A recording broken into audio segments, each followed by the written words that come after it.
हाँ जी, नमस्कार।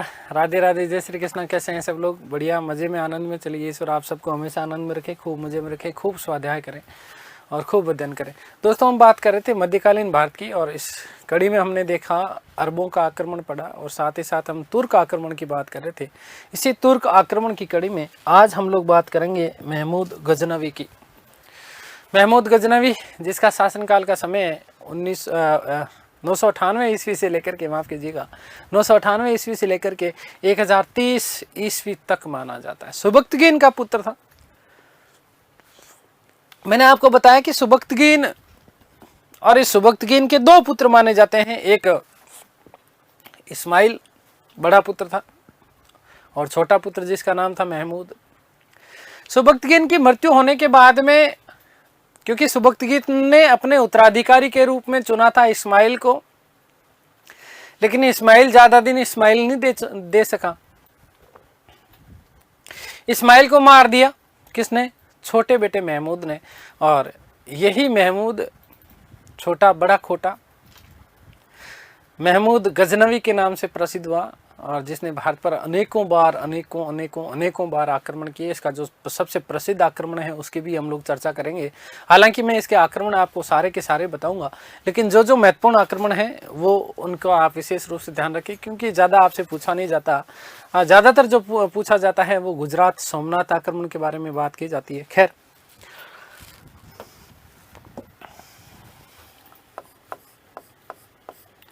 महमूद गजनवी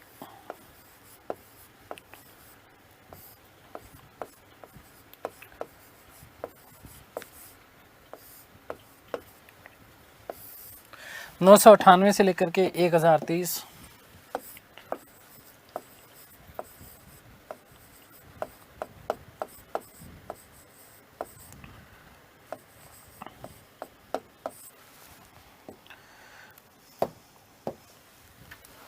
ध्यान रखिएगा कि सुबक्तगीन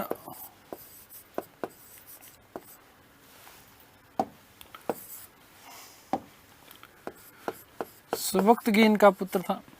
सुबक्तगीन ने अपने बड़े पुत्र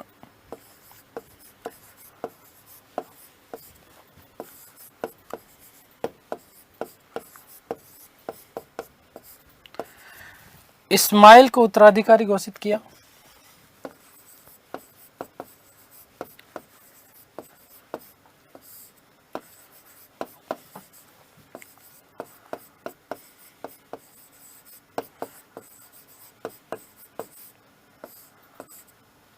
बनाया,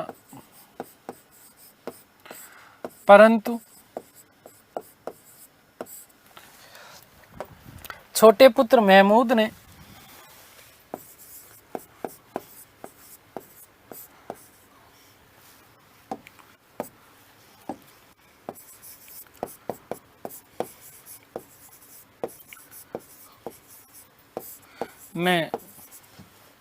इस्माइल की हत्या कर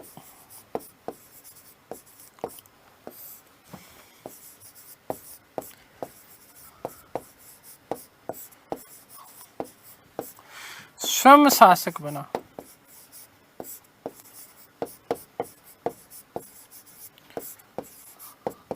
ठीक है भाई,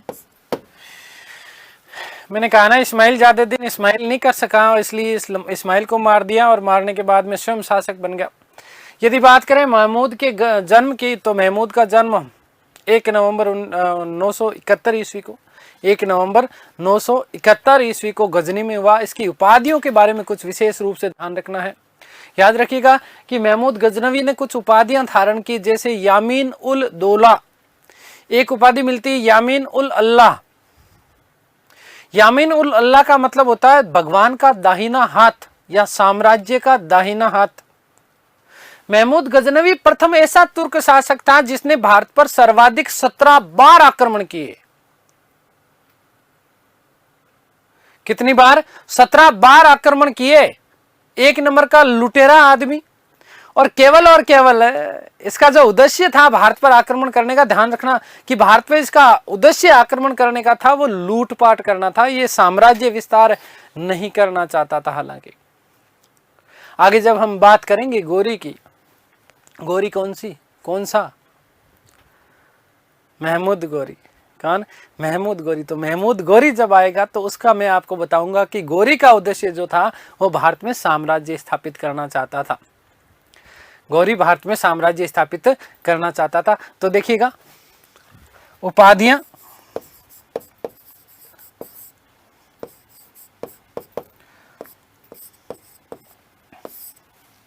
यामीन उल दौला,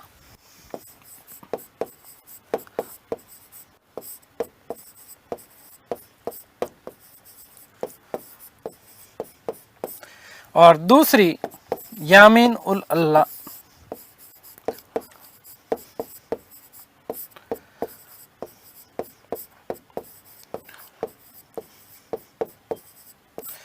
अर्थात साम्राज्य या अल्लाह का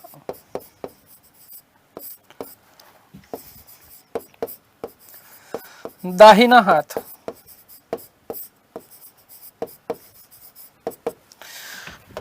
ध्यान दीजिएगा दोस्तों कि प्रथम तुर्क जिसने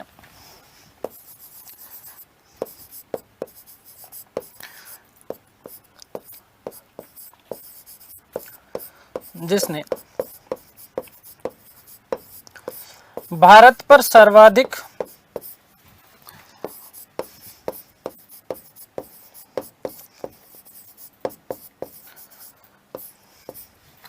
सत्रह बार आक्रमण किया।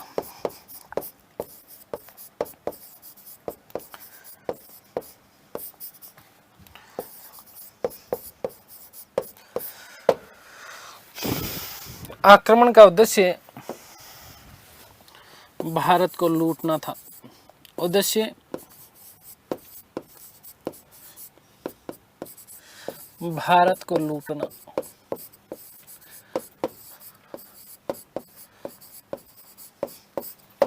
और साथ ही साथ इस्लाम धर्म का प्रचार प्रसार। तो ये आप लोग बात याद ही रखिएगा कि भारत को बस ये लूटना चाहते थे और साथ ही साथ इस्लाम धर्म का क्या करना चाहते थे?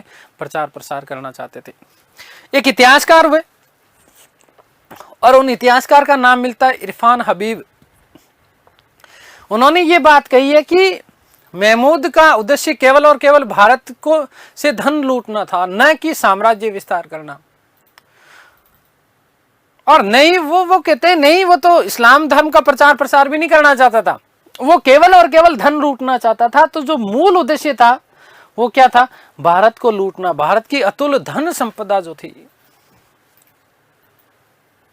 इस धन संपदा को वो लूटना चाहता है। अपना सपना मनी मनी मनी मनी को किसका? महमूद गजनवी। किसका? महमूद गजनवी। अब आक्रमण के समय क्या स्थितियां रही, थोड़ी सी उसके ऊपर यदि प्रकाश डालते हैं तो ध्यान दीजिएगा कि मुल्तान पेशावर जो कि सिंध मुस्लिम साम्राज्य था, इसका भारत पर आक्रमण का मार्ग खुलने के पीछे सबसे बड़ा कारण यह माना जाता है कि पहला एक मुस्लिम साम्राज्य है और मुस्लिम साम्राज्य है, वहां पर उनके पास में व्यापक रूप से धन संपदा है नहीं, यायावर जीवन है उनका, खाने के लिए कुछ नहीं है, तो फिर करेगा क्या? भारत के ऊपर आक्रमण ही करेगा ना। तो इसलिए ध्यान से सुनना कि ये मुस्लिम साम्राज्य था जो केवल और केवल भारत के ऊपर आक्रमण करके भारत की अतुल धन संपदा को लूटना चाहता था। और इसी कारण उसने लगातार 17 बार भारत के ऊपर क्या किए? आक्रमण। यदि हम बात करें इसके प्रथम आक्रमण की, तो प्रथम आक्रमण कब हुआ? तो प्रथम आक्रमण 1000 ईस्वी में। पहला आक्रमण 1000 ईस्वी में किया गया। किसके ऊपर? पेशावर के ऊपर आक्रमण किया गया। और इस समय सिंध का शासक था अब्दुल फतेह दाऊद। तो पहली बार फतेह किसके ऊपर करी? अब्दुल फतेह दाऊद के ऊपर। कब करी? 1000 ईस्वी में करी। किसने करी? महमूद गजनवी ने। शासक कब बनाए? 998 ईस्वी में। 998 ईस्वी में शासक बना है। और इसने सिंध, पेशावर, मुल्तान वाला जो क्षेत्र है, इसके ऊपर ये क्या करता है? आक्रमण करता है। यहीं से इसका एक तरीके से भारत में प्रवेश द्वार जो है खुल जाता है। आगे बात समझ में क्लियर है? तो प्रथम आक्रमण 1000 ईस्वी में किया गया। गजनवी ने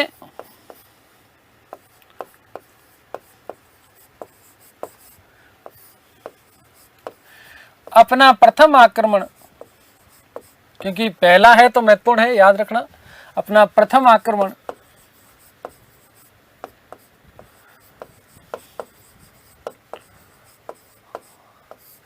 1000 ईस्वी में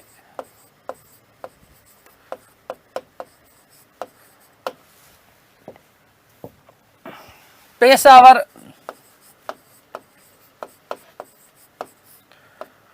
सिंध मुल्तान पर किया।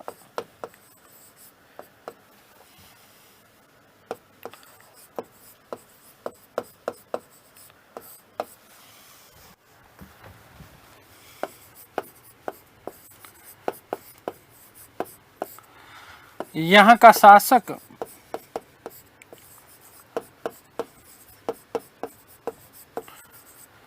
अब्दुल फतेह दाऊद था।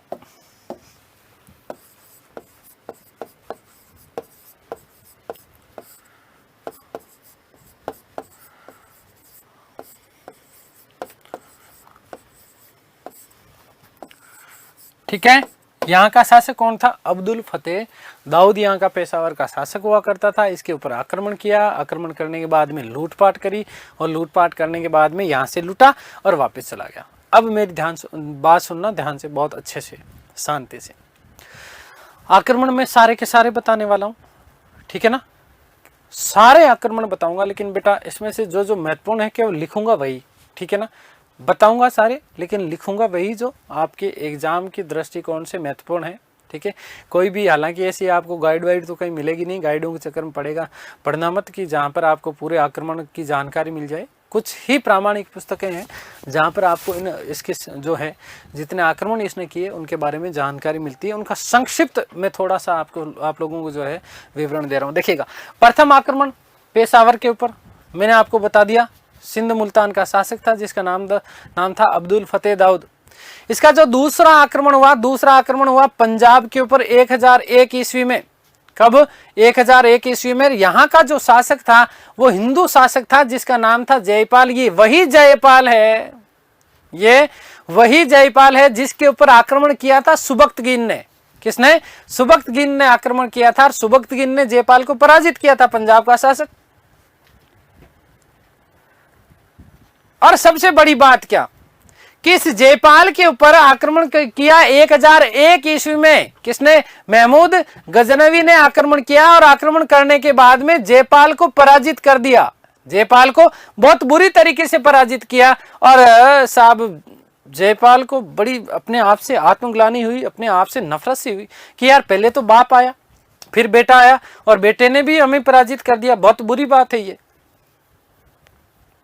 अंदर जब उसको आत्मग्लानि हुई तो जयपाल ने क्या करा? आत्मदाह कर लिया, सुसाइड कर लिया, सुई को साइड में रख दिया, सुसाइड कर लिया।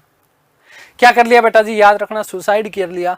और इसलिए मुस्लिम इतिहासकारों ने, यह प्रश्न बनता है, ठीक है, मुस्लिम इतिहासकारों ने जयपाल को ईश्वर का शत्रु कहा है। मुस्लिम इतिहासकारों ने कौन से शासक को? तो याद रखिएगा कि जयपाल कहाँ का शासक है? पंजाब का शासक है, हिंदू शासक हुआ करता था। इससे पहले सुबक्तगिन ने पराजित किया था और बाद में सुबक्तगिन के ही पुत्र महमूद गजनवी ने इसको पराजित कर दिया। और पराजित करने के बाद में जब उसने आत्मदाह किया तो मुस्लिम इतिहासकारों ने कहा कि तू आदमी तो है ही नहीं, तू भगवान का शत्रु है। अरे जीवन में हार जीत तो होती रहती है, जीवन का पार्ट है भाई, मरने की कहाँ जरूरत है। वो भी ऐसे कायरों की भांति सुसाइड करने वाला व्यक्ति तो कायर ही होता है ना, इससे बढ़िया और घटिया क्या होगा। खैर, तो दूसरा आक्रमण याद रखिएगा पंजाब के ऊपर, महत्वपूर्ण है, ये मैं आप लोगों के लिए लिख रहा हूं। दूसरा आक्रमण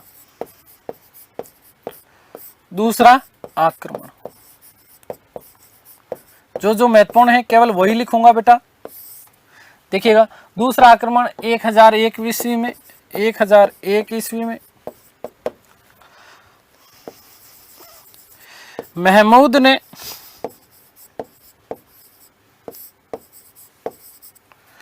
पंजाब के शासक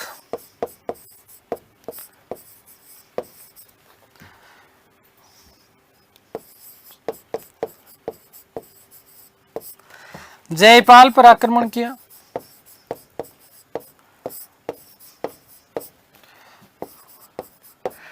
आक्रमण कर उसे पराजित किया।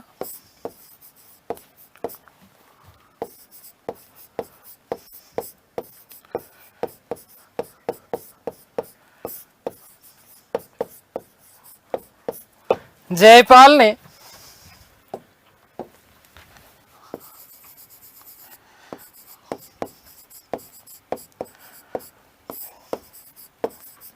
आत्मदाह कर लिया।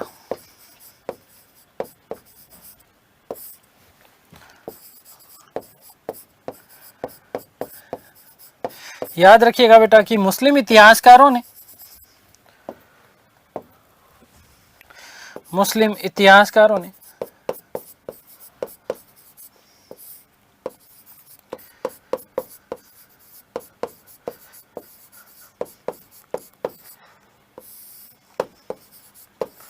जयपाल को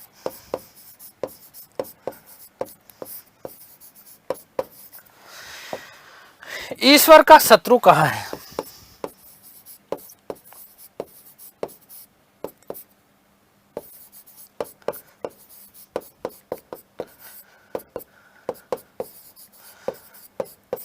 ईश्वर का क्या कहा है? शत्रु कहा है। मोस्ट इंपोर्टेंट ये आपका प्रश्न बन सकता है, याद रखिएगा। पंजाब के ऊपर दूसरा आक्रमण था। तीसरे आक्रमण की यदि बात करें तो उसके 2 साल बाद, लगभग 3 साल बाद में तीसरा आक्रमण 1004 में, पहला आक्रमण 1000 में, दूसरा आक्रमण 1001 में, तीसरा आक्रमण 1004 ईस्वी में, और ये तीसरा जो आक्रमण किया गया वो आक्रमण किया गया था कच्छ। वहां का एक शासक था, वहां का शासक जिसका नाम वाजीरा, महमूद से डर करके भाग गया, और महमूद से डर करके भागने के बाद में उसने सिंधु नदी के जो जंगल थे, इस सिंधु नदी के जंगलों में जाकर के वो छुपा। वहां उसने लूटपाट मचाई खूब, और लूटपाट मचाने के बाद में जो है यहां से चला गया। चौथा आक्रमण की हम बात करेंगे। देखिएगा, महमूद ने जो चौथा आक्रमण किया,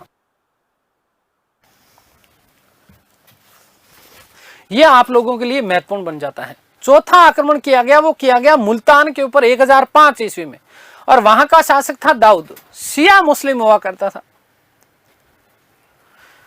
और यदि हम बात करें महमूद की, तो महमूद जो था वो सुन्नी मुसलमान हुआ करता था, और शिया और सुन्नी दोनों के दोनों जो पंथ हैं वो इस्लाम के पंथ हैं, याद रखिएगा। और इन दोनों पंथों में कभी भी आपसी सामंजस्य होता ही नहीं है।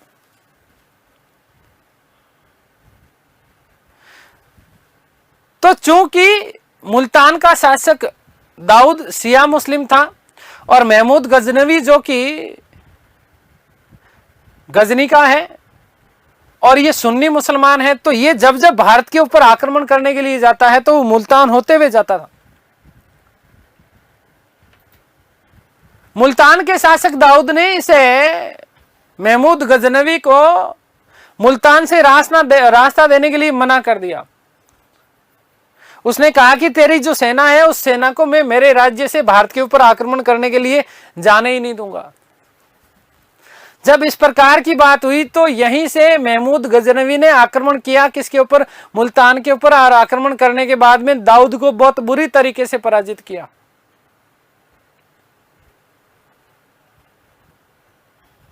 दाऊद को बहुत बुरी तरीके से पराजित किया। और इसी आक्रमण के दौरान, मुल्तान आक्रमण के दौरान ही एक घटना और घटित हुई। क्या घटना घटित हुई? ध्यान दीजिएगा कि इसी के समय भटिंडा के शासक, भटिंडा बोले तो पंजाब, भटिंडा के शासक आनंदपाल को भी इसने क्या किया था? पराजित किया था। किसने? महमूद ने।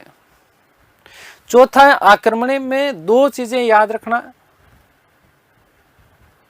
कि चौथे आक्रमण में एक तो उसने मुल्तान के शासक दाऊद को पराजित किया। उसके पीछे कारण क्या है मैंने बता दिया, हालांकि नहीं पूछा जाता आपसे। मैं फिर कह रहा हूं कि वही लिखूंगा जो आपके परीक्षा के दृष्टिकोण से महत्वपूर्ण है। ठीक है, आगे बात समझ में क्लियर है? और दूसरी चीज क्या बेटा जी, कि इसी चौथे आक्रमण के दौरान उसने भटिंडा के शासक आनंदपाल, जो कि हिंदू शासक हुआ करता था पंजाब का, भटिंडा पंजाब, उस आनंदपाल को भी उसने क्या कर दिया था? पराजित किया। खैर, 4 आक्रमण हो गए। 5वें आक्रमण की यदि हम बात करते हैं तो 5वां आक्रमण होता है 1007 ईस्वी में। मैं आक्रमण सारे बता रहा हूं, फिर कह रहा हूं। पांचवा आक्रमण कब किया गया? 1007 ईस्वी में ओहिंद मुल्तान के ऊपर यह आक्रमण किया गया। वहां का जो शासक था, वहां का शासक वही था जहां पर हमने बात करी द्वितीय आक्रमण, जो कि पंजाब के ऊपर आक्रमण किया गया था 1001 ईस्वी में। और शासक कौन था? जयपाल, जो कि हिंदू शासक था। जयपाल को पराजित किया, उसने आत्मदाह किया। तो मुस्लिम इतिहासकारों ने उससे क्या कहा था? ईश्वर का शत्रु। उसी जयपाल का एक नाती बोले तो दोहिता हुआ करता था, जिसका नाम था सुखपाल। तो जब पांचवा आक्रमण 1007 ईस्वी में किया गया ओहिंद मुल्तान के ऊपर, तो वहां का जो शासक था वो था सुखपाल, जयपाल का नाती था। सुखपाल ने महमूद से प्रारंभ में तो संघर्ष किया। संघर्ष करने के बाद में हार जाता है, और हारने के बाद इस सुखपाल को महमूद ने इस्लाम धर्म कबूल करवाया। ये इससे प्रतीत ऐसा होता है कि कहीं ना कहीं महमूद गजनवी केवल और केवल धन लूटना ही नहीं चाहता था, वो इस्लाम का प्रचार प्रसार भी कर रहा है। आगे बात समझ में? इस्लाम जो है कबूल करवाया किसको? सुखपाल को, और उसे एक उपाधि दी। कौन सी? नौसा शाह की उपाधि दी। कौन सी उपाधि दी? नौसा शाह की उपाधि दी। किसने दी? महमूद गजनवी ने दी। किसको दी? सुखपाल को दी। 1007 में इसी नौसा शाह ने अपने आप को स्वतंत्र घोषित करने का प्रयास किया, और प्रयास किया तो महमूद ने इसके ऊपर पुनः आक्रमण किया, और पुनः आक्रमण करने के बाद में इस सुखपाल को एक बार फिर से क्या कर दिया गया? पराजित कर दिया। वस्तुतः अब इसका नाम जो है वो क्या हो गया बेटा जी? नौसा शाह हो गया। क्या हो गया था? नौसा शाह। देखिएगा, तो पांचवा आक्रमण थोड़ा सा आपके लिए महत्वपूर्ण है, इसलिए मैं आप लोगों के लिए लिख रहा हूं।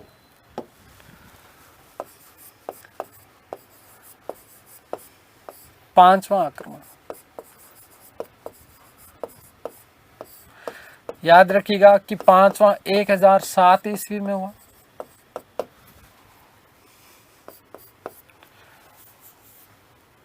ओहिंद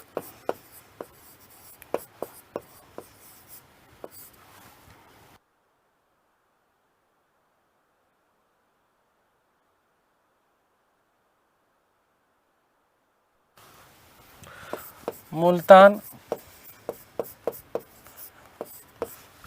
यहाँ का जो शासक था, शासक का नाम मिलता है बेटा, याद रखना, सुखपाल।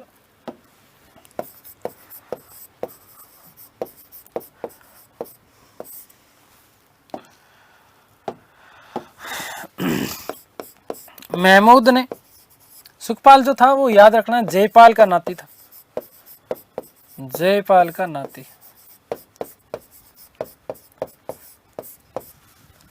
महमूद ने सुखपाल को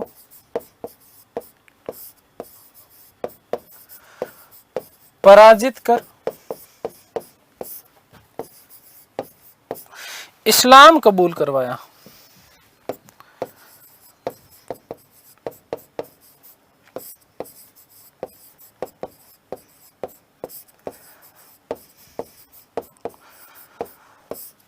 तथा उसे नौसा शाह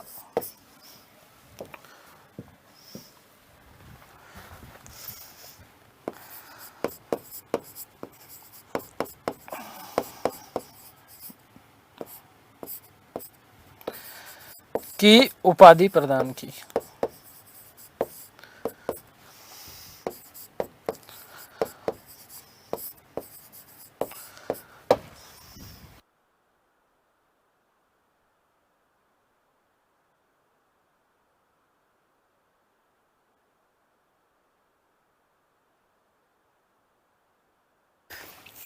ठीक है, आगे बात समझ में? तो ये महत्वपूर्ण बन जाता है, क्योंकि पहली बार यहां से ऐसा भी प्रतीत हो रहा है कि भाई उसने केवल और केवल जो है, केवल और केवल क्या बेटा जी, युद्ध इसलिए भी लड़े ताकि वो वहां पर इस्लाम धर्म का भी प्रचार प्रसार कर सके। ठीक है, आगे बात समझ में क्लियर है? छठा आक्रमण याद रखना बेटा, छठा आक्रमण किया गया 1008 में, ये भी आप लोगों के लिए महत्वपूर्ण है। 1008 ईस्वी में छठा आक्रमण किया गया नागरकोट, और नागरकोट बोले तो नेपाल। वहां का शासक था जिसका नाम था आनंदपाल। नागरकोट जो था प्राचीन नेपाल। याद रखना, हिंदू साम्राज्य वहां पर हुआ करता था। शासक कौन था? आनंदपाल। इस आनंदपाल को उसने महमूद ने पराजित किया, और पराजित करने के बाद में पहली बार उसने नेपाल के हिंदू मंदिरों को तुड़वाया। इसे मूर्तिवादी विचारधारा पर बड़ी विजय बताया जाता है।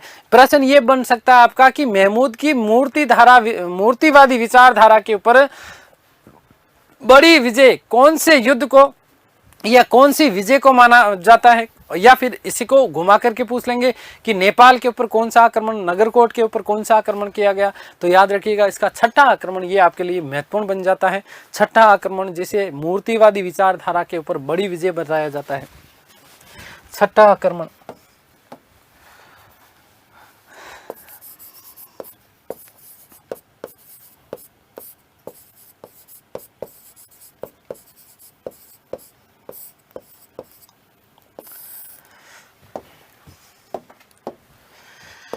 एक 1008 ईस्वी में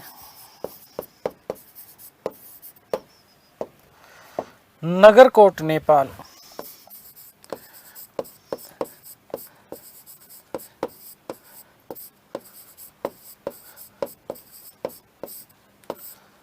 ठीक है,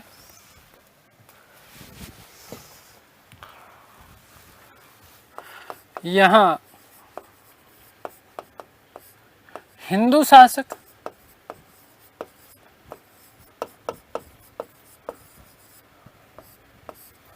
आनंदपाल का शासन था।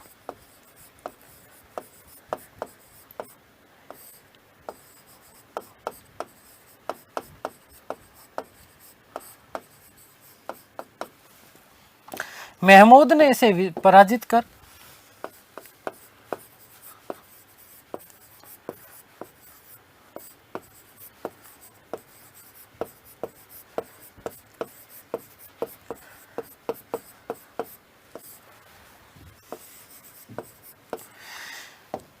नेपाल के हिंदू मंदिरों को तुड़वाया।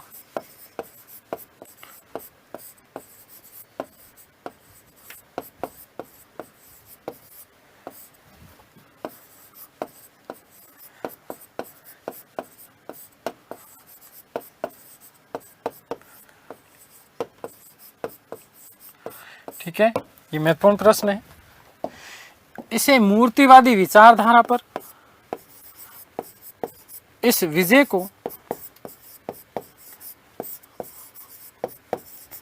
मूर्तिवादी विचारधारा पर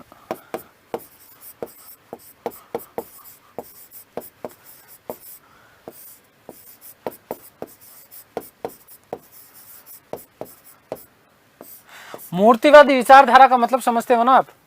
मूर्तिवादी विचारधारा का मतलब ही एक तरीके से हिंदू विचारधारा है। ठीक है बेटा, मूर्तिवादी विचारधारा का मतलब ही क्या है? हिंदू विचारधारा। ठीक है, विचारधारा पर प्रथम बड़ी विजय मानी जाती है। विजय माना जाता है। ठीक है, तो पहली बार कहीं ना कहीं ये आ रहा है कि साहब भारतीय हिंदू मंदिरों को तोड़ने का कार्य किया गया था। किसके द्वारा? महमूद गजनवी के द्वारा। किसके द्वारा? महमूद गजनवी के द्वारा। आगे हम बात करेंगे इसके सातवें आक्रमण की। याद रखिएगा, सातवां आक्रमण आपके लिए महत्वपूर्ण नहीं है, लेकिन फिर भी बता रहा हूँ। सातवां आक्रमण 1009 ईस्वी में किया गया। अलवर के नारायणपुर को महमूद गजनवी ने लूटा था, और यहाँ पर भी हिंदू मूर्तियों को इसने तोड़ा। आठवां आक्रमण किया गया 1010 ईस्वी में मुल्तान के ऊपर। नौवां आक्रमण 1013 ईस्वी में किया गया थानेश्वर हरियाणा। थानेश्वर हरियाणा में किया गया। हरियाणा थानेश्वर, मैंने आपको पुष्यभूति वर्धनवंश भी आप लोगों को पढ़ाया था, वो यही थानेश्वर या स्थानेश्वर हरियाणा। ठीक है, नौवां आक्रमण था 1013 ईस्वी में। उसके बाद 10वें आक्रमण की यदि हम लोग चर्चा करें तो 1013 में वापस उसी में 1013 में। और 1013 में ये जो आक्रमण किया गया था वो नंदन दुर्ग, और नंदन दुर्ग बोले तो कहां पर, नेपाल। नंदन दुर्ग बोले तो बेटा जी कहां पर, नेपाल में ये क्या किया गया था, आक्रमण किया गया था। यहाँ का शासक था आनंदपाल का पुत्र, यहाँ शासक हुआ करता था जिसका नाम था त्रिलोचन पाल। क्या नाम था, त्रिलोचन पाल। इस त्रिलोचन पाल को पराजित करने के बाद में महमूद ने यहाँ जमकर के खूब लूटपाट करी। किसने, महमूद गजनवी ने। किसने, महमूद गजनवी ने। आगे बात समझ में, आगे हम बात करते हैं 11वें आक्रमण की। तो ध्यान दीजिएगा, 11वें आक्रमण की यदि हम बात करते हैं तो 1015 ईस्वी में 11वां आक्रमण किया गया। और यहां पर त्रिलोचन पाल का पुत्र भीम, जो कि कश्मीर का शासक हुआ करता था, महमूद ने इस भीम को भी पराजित कर दिया और यहां से भी इसने क्या करी, खूब लूटपाट की। 12वां आक्रमण 1018 ईस्वी में, 12वां आक्रमण 1018 ईस्वी में। याद रखिएगा कि 11वां आक्रमण जो था वो 1015 ईस्वी में था। उसके बाद 3 साल तक इसने कोई आक्रमण नहीं किया। 12वां आक्रमण बहुत महत्वपूर्ण आक्रमण है, 1018 ईस्वी में किया गया। मथुरा और कन्नौज के ऊपर यह आक्रमण किया गया था। इसको थोड़ा सा हम डिटेल में पढ़ेंगे। देखो ध्यान देना बेटा, मथुरा, कन्नौज, हम बोलें तो बुलंदशहर यूपी, ये वाला जो शासक क्षेत्र था, यहाँ पर शासक था जिसका नाम था हरदत्त। इस हरदत्त को 1018 ईस्वी में महमूद ने पराजित किया। 1019 में लगातार ये हो रही है चीजें। देखो 1019 में कन्नौज के शासक थे जिसका नाम था राज्यपाल। इस राज्यपाल ने महमूद गजनवी की अधीनता स्वीकार कर ली। अब जैसे ही अधीनता स्वीकार करी तो कालिंजर के शासक थे, गंड वंश के शासक विद्याधर। इस विद्याधर को बहुत ज्यादा क्रोध आया किसके ऊपर, राज्यपाल के ऊपर। हिंदूवादी विचारधारा के शासक हुआ करते थे। और इस विद्याधर ने ग्वालियर के साथ में, किसके साथ में, ग्वालियर की सहायता से कन्नौज के ऊपर आक्रमण किया। और कन्नौज पर आक्रमण क्यों, कन्नौज का शासक राज्यपाल बिना लड़े महमूद गजनवी की अधीनता स्वीकार कर लेता है, तो ग्वालियर की सहायता से इस विद्याधर ने कन्नौज के ऊपर आक्रमण किया। और कन्नौज के ऊपर आक्रमण करने के बाद में राज्यपाल को मार डाला। राज्यपाल को क्या कर दिया, मार डाला। अब ये बात, ये सूचना जब पता चलती है महमूद गजनवी को, किसको, महमूद गजनवी को, तो महमूद गजनवी ने 1019 ईस्वी में कालिंजर के ऊपर आक्रमण किया। बड़ा भयंकर युद्ध चला विद्याधर और महमूद गजनवी के ऊपर। लेकिन अंततः कोई रिजल्ट नहीं निकल रहा था। और रिजल्ट नहीं निकल रहा था तो थोड़ी सी, हालांकि पलड़ा, जो ऐसा कहा जाता है कि पलड़ा भारी जो था वो महमूद गजनवी की सेना का था। और अंत में लास्ट में विद्याधर भी मजबूर हो जाते हैं और मजबूर होकर के महमूद गजनवी के साथ में क्या कर लेते हैं बेटा जी, याद रखना, संधि कर लेते हैं। क्या कर लेते हैं, संधि कर लेते हैं। अब प्रश्न ये महत्वपूर्ण नहीं है, आपसे प्रश्न ये पूछा जा सकता है कि किस आक्रमण के लिए ऐसा कहा जाता है। एक मुस्लिम इतिहासकार हुए जिनका नाम था उत्तबी। उन उत्तबी ने कहा कि महमूद ने एक ऐसा शहर देखा जिसका वैभव स्वर्ग के समान था। जिसका वैभव का क्या था, स्वर्ग के समान था। और ये बात किसके लिए कही, मथुरा के लिए कही है। खूब वहां से धन लूटा गया था, किसके द्वारा, महमूद के द्वारा। किसके द्वारा, महमूद के द्वारा। तो देखिएगा 12वां आक्रमण में आप लोगों के लिए लिख देता हूं।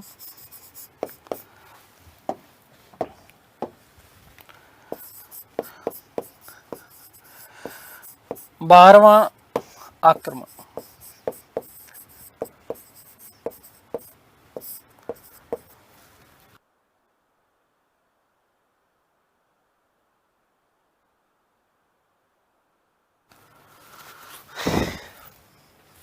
एक 1018 ईस्वी,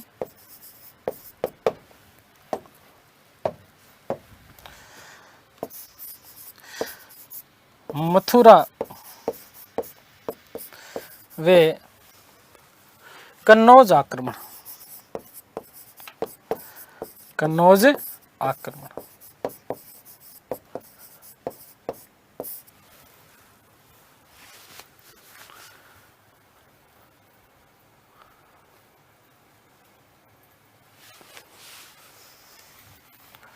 इसी में स्टार बना के लिख रहा हूं, देखो कि इतिहासकार उत्तबी ने, ये महत्वपूर्ण बन जाता है आपका, ठीक है। इतिहासकार उत्तबी ने मथुरा आक्रमण के लिए लिखा है कि, मथुरा आक्रमण के लिए लिखा है कि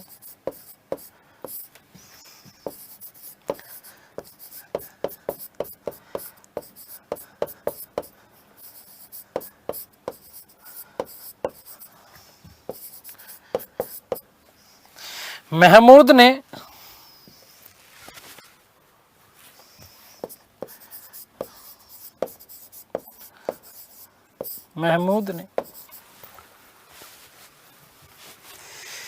एक ऐसा शहर देखा, एक ऐसा शहर देखा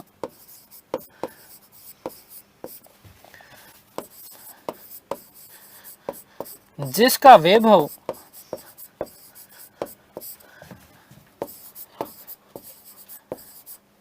स्वर्ग के समान था।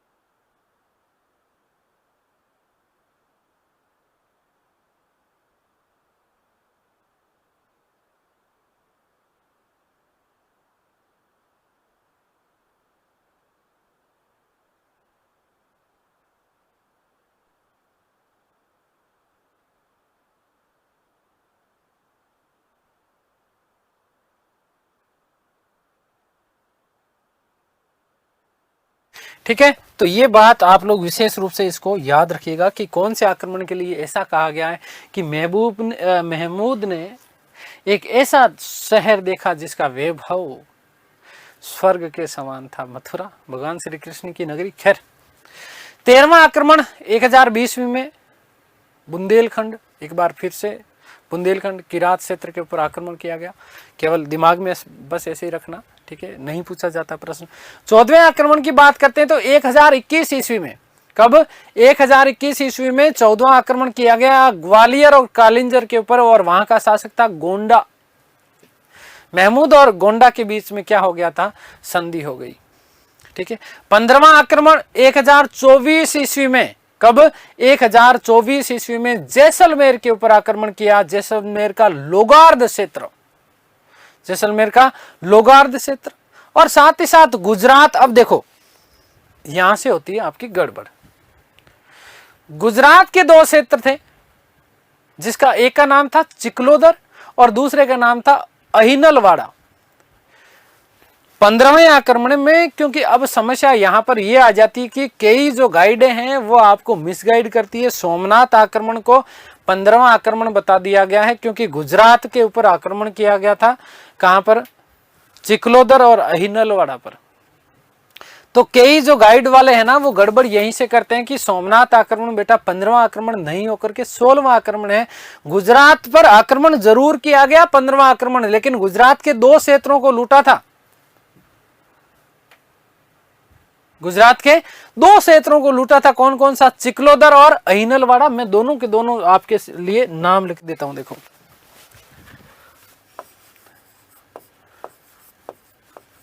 15वां आक्रमण,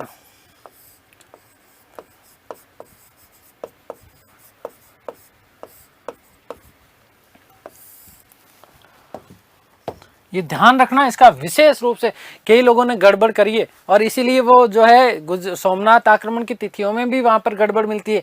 कई 1024 बताते हैं, फिर कई जो है 1025 बताते हैं।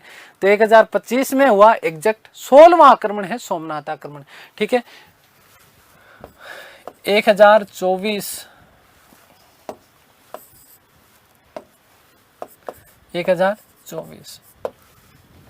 इस आक्रमण के दौरान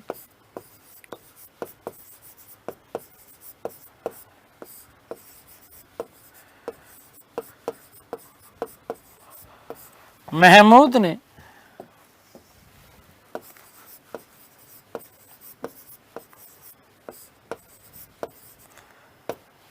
जैसलमेर के लोगार्द, जैसलमेर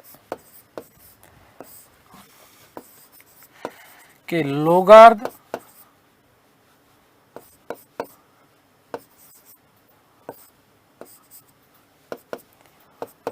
वे गुजरात के चिकलोदर,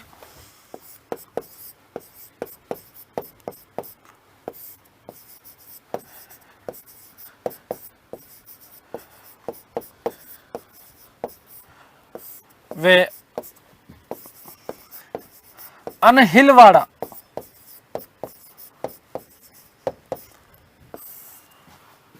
को लूटा। ठीक है, ये ध्यान रखना। गुजरात का अहिनलवाड़ा माफ करना, अहिनलवाड़ा,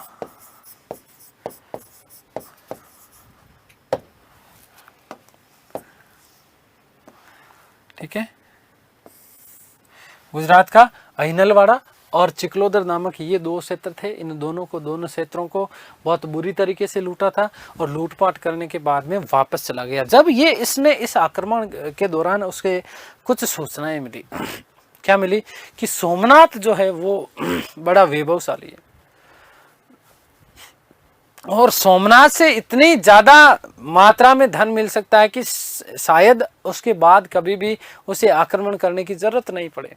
और इसलिए 1025 में एक बार पुनः लौट करके आता है कौन? महमूद गजनवी। और ये इसका 16वां आक्रमण है। गुजरात के सोमनाथ मंदिर के ऊपर आक्रमण किया गया। भगवान शिव का मंदिर है सोमनाथ शिव मंदिर, इस शिव मंदिर को लूटा गया। और याद रखिएगा कि इस समय गुजरात का जो शासक था उसका नाम था भीम प्रथम। महमूद गजनवी का सबसे प्रसिद्ध आक्रमण माना जाता है। शिव टेम्पल को, शिव मंदिर को लूटा और लूटने के बाद में शिवलिंग तोड़ा और शिवलिंग तोड़ने के बाद में एक चीज और देखिएगा, ऐसा कहा जाता है कि लगभग 50,000 निहत्थे ब्राह्मणों की हत्या कर दी गई थी। किसके द्वारा? महमूद गजनवी के द्वारा। इतनी कोई बड़ी सेना नहीं थी गजनवी के पास में, लेकिन कई बार अंधविश्वास थोड़ा सा भारी हो जाता है। ईश्वर में आस्था होना अनिवार्य है, लेकिन अंधश्रद्धा होना गड़बड़ जो है होती है। कैसे गड़बड़ होती है? ऐसा कहा जाता है कि जिस समय सोमनाथ के ऊपर आक्रमण किया वहां लगभग 50,000 ब्राह्मण और अन्य कई जो लोग थे वहां पर थे, भगवान शिव की पूजा कर रहे थे। और जब उसने आक्रमण किया तो चारों तरफ हाहाकार मच गया कि जो है लुटेरा आ गया, महमूद आ गया। और सब लोग भगवान शिव की भक्ति में लीन हो जाते हैं कि भगवान शिव हमें बचाएंगे। अंधभक्ति नहीं होनी चाहिए, वही बता रहा हूं। तो भगवान शिव तो बचाने के लिए आए नहीं और इसी कारण जो है लगभग 50,000 लोगों को मार दिया गया। कितने? 50,000। अब ब्राह्मणों का विशेष रूप से उल्लेख मिलता है। हालांकि केवल ब्राह्मण, इतना बड़ी संख्या में ब्राह्मण होना थोड़ा सा कौतूहल का विषय है कि केवल इतने ही ब्राह्मण थे क्या? नहीं, ऐसा संभव नहीं हो सकता। और भी कई वर्ण के वहां पर लोग थे, लेकिन इन समस्त 50,000 लोगों को मौत के घाट उतार दिया गया। कोई भी वहां पर बचा ही नहीं। और यदि आप मान लीजिए कि यही 50,000 लोग शायद महमूद की सेना का सामना करने के लिए डट जाते तो शायद सोमनाथ जैसा कुकृत्य कभी भी इस इतिहास में नहीं होता और ये शायद पढ़ने को भी हमें नहीं मिलता। इसलिए जीवन में याद रखिएगा कि भक्ति होना अनिवार्य है, लेकिन अंधभक्ति होना दुष्कर है। ये आप लोगों के लिए जीवन में मुश्किलें पैदा करता है, क्योंकि जितना करोगे उतना ही मिलेगा। ईश्वर भी कभी भी निठल्ले और बैठे बैठे लोगों को कभी भी ईश्वर उनकी सहायता नहीं करता।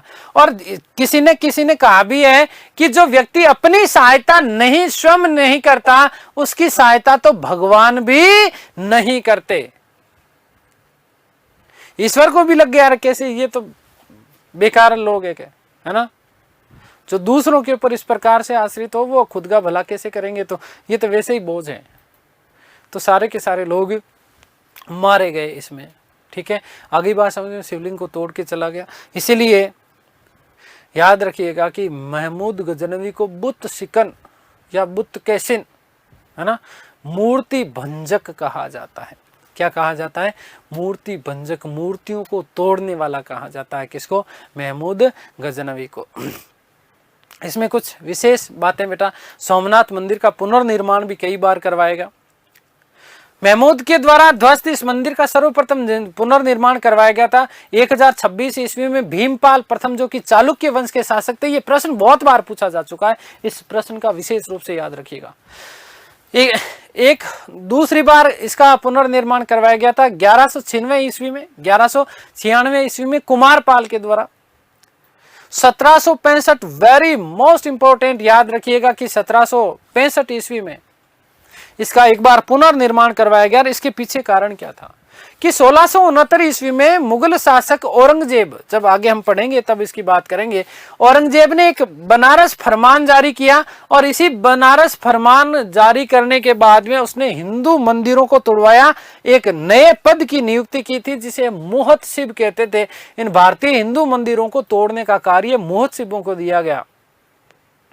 इन महोत्सवों के माध्यम से हिंदू मंदिरों को तोड़वाया गया था बनारस फरमान के द्वारा, जो कि 1669 ईस्वी में जारी किया गया था। और इसी के बाद में 1765 में अहिल्याबाई होलकर ने इसका क्या करवाया था? पुनर्निर्माण करवाया था सोमनाथ मंदिर का। किसका?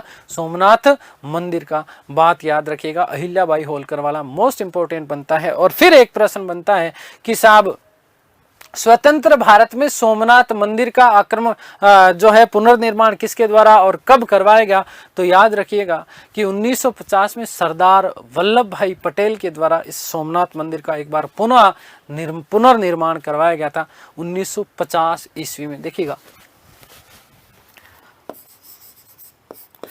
16वां आक्रमण,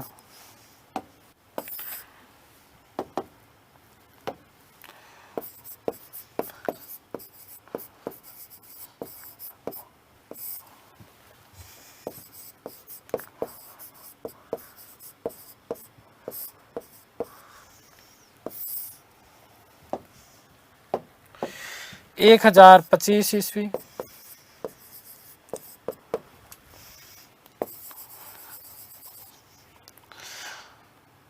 सोमनाथ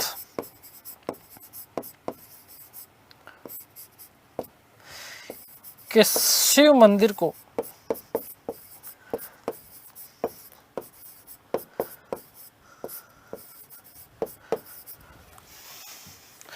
लूटा, वे शिवलिंग को तोड़ा।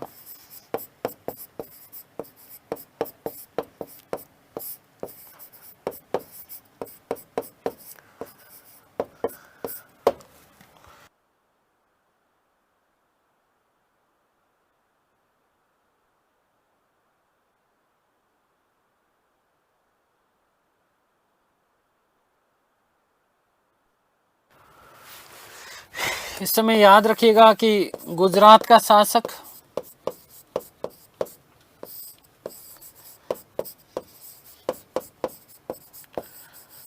भीम प्रथम,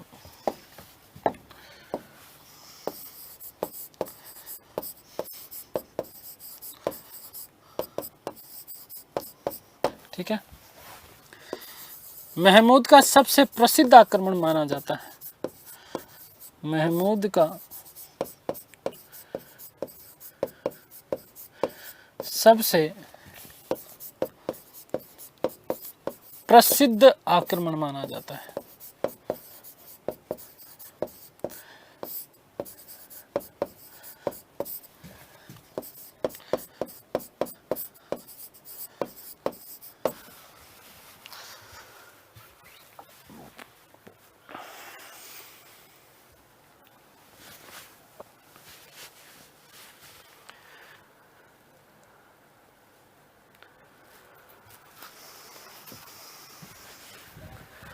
गजनवी ने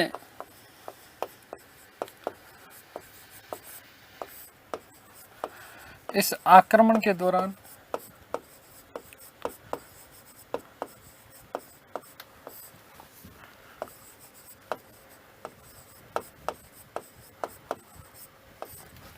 लगभग 50,000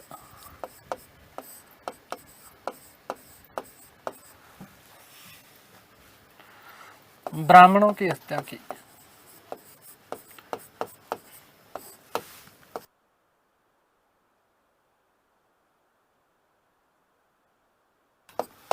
ठीक है, मोस्ट इंपोर्टेंट यहां से याद रखिएगा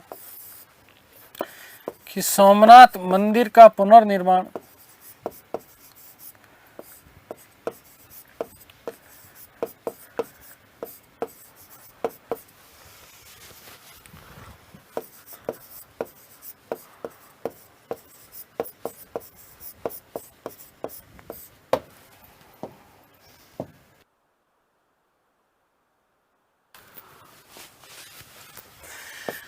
एक 1026 ईस्वी में चालुक्य शासक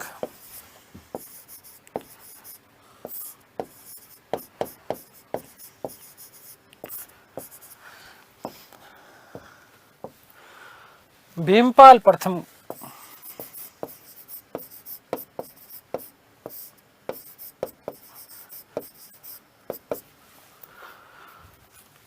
उसके बाद 1196 ईस्वी में कुमारपाल के द्वारा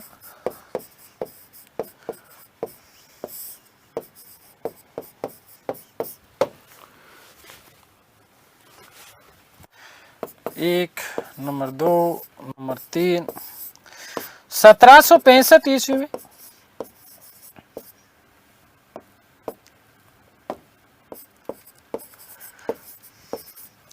ये मोस्ट इंपोर्टेंट है आपके लिए, अहिल्याबाई होलकर।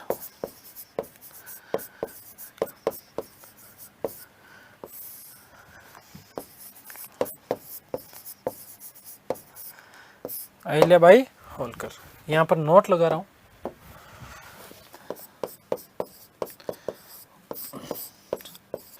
1669 ईस्वी में औरंगजेब ने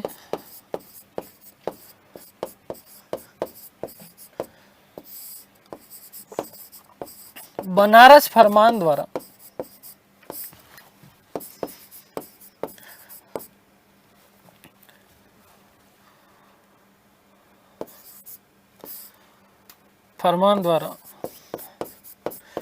हिंदू मंदिरों को तोड़ने के बाद, हिंदू मंदिरों को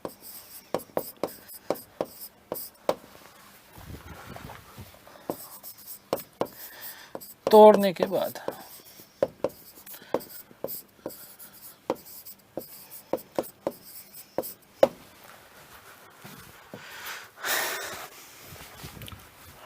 और चौथी बार 1950 ईस्वी में 1950 ईस्वी में सरदार वल्लभ भाई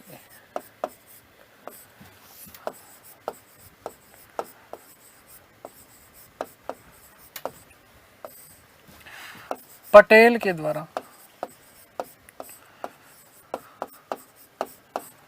इसका पुनर्निर्माण करवाया गया था। आगे बात समझ में क्लियर है? तो ये कुल 4 बार इसको याद रखिएगा। हम बात करने वाले हैं 17वां आक्रमण जो कि 1027 ईस्वी में। कारण क्या था 17वें आक्रमण का, क्यों किया गया, उसके पीछे देखो। ऐसा कहा जाता है कि जब ये यहाँ से गुजरात आक्रमण, सोमनाथ आक्रमण को जीत, भगवान शिव के शिवलिंग को तोड़ने के बाद में, सोमनाथ को लूटने के बाद में जब ये वापस जा रहा था गजनी, इसी समय मुल्तान और सिंध के जो जाट थे, इन जाटों ने इसका विरोध किया। और ना केवल विरोध किया, इन जाटों ने खूब लठ बजाए किसके, महमूद गजनवी के। खूब परेशान किया। सोमनाथ से लूट करके जब जा रहा था तो महमूद को खूब परेशान किया, लठ मारे खूब। और उसका बदला लेने के लिए 1027 ईस्वी में पुनः सिंध और मुल्तान के जाटों को इसने क्या किया, पराजित किया था। किसने? महमूद गजनवी ने। तो लास्ट 17वां आक्रमण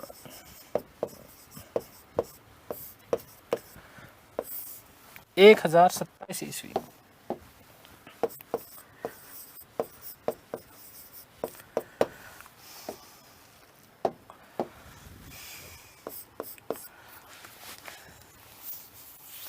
कारण क्या था?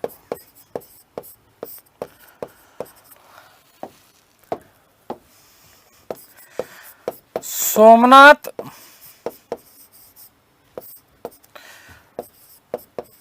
लूट के समय सिंध व मुल्तान के जाटों ने, वस्तुतः सिंध खोखर जाति का उल्लेख मिलता है, सिंध व मुल्तान के खोखर जाटों ने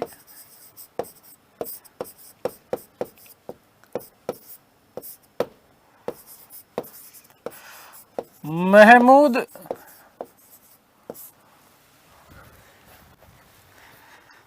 को परेशान किया।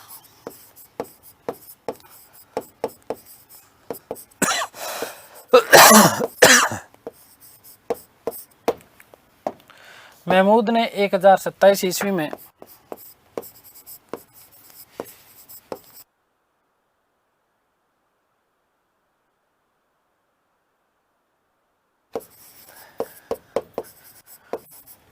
इन पर आक्रमण कर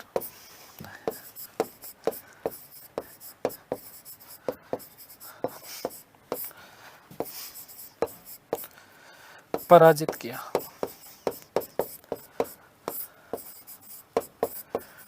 ठीक है,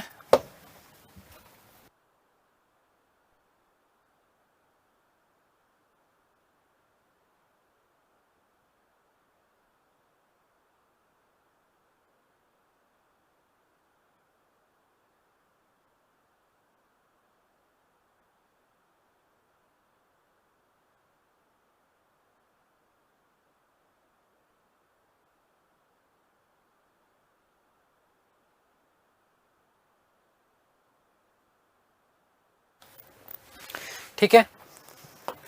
लास्ट बात में लिख रहा हूं कि महमूद का कथन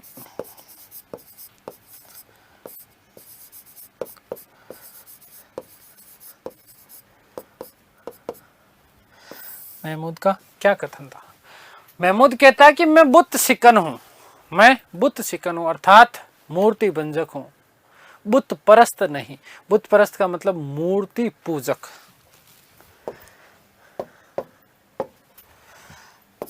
मैं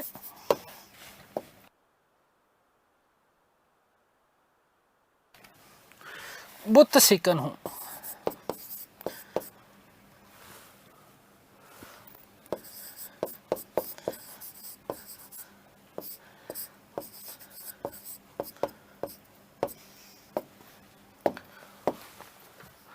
बुत परस्त नहीं,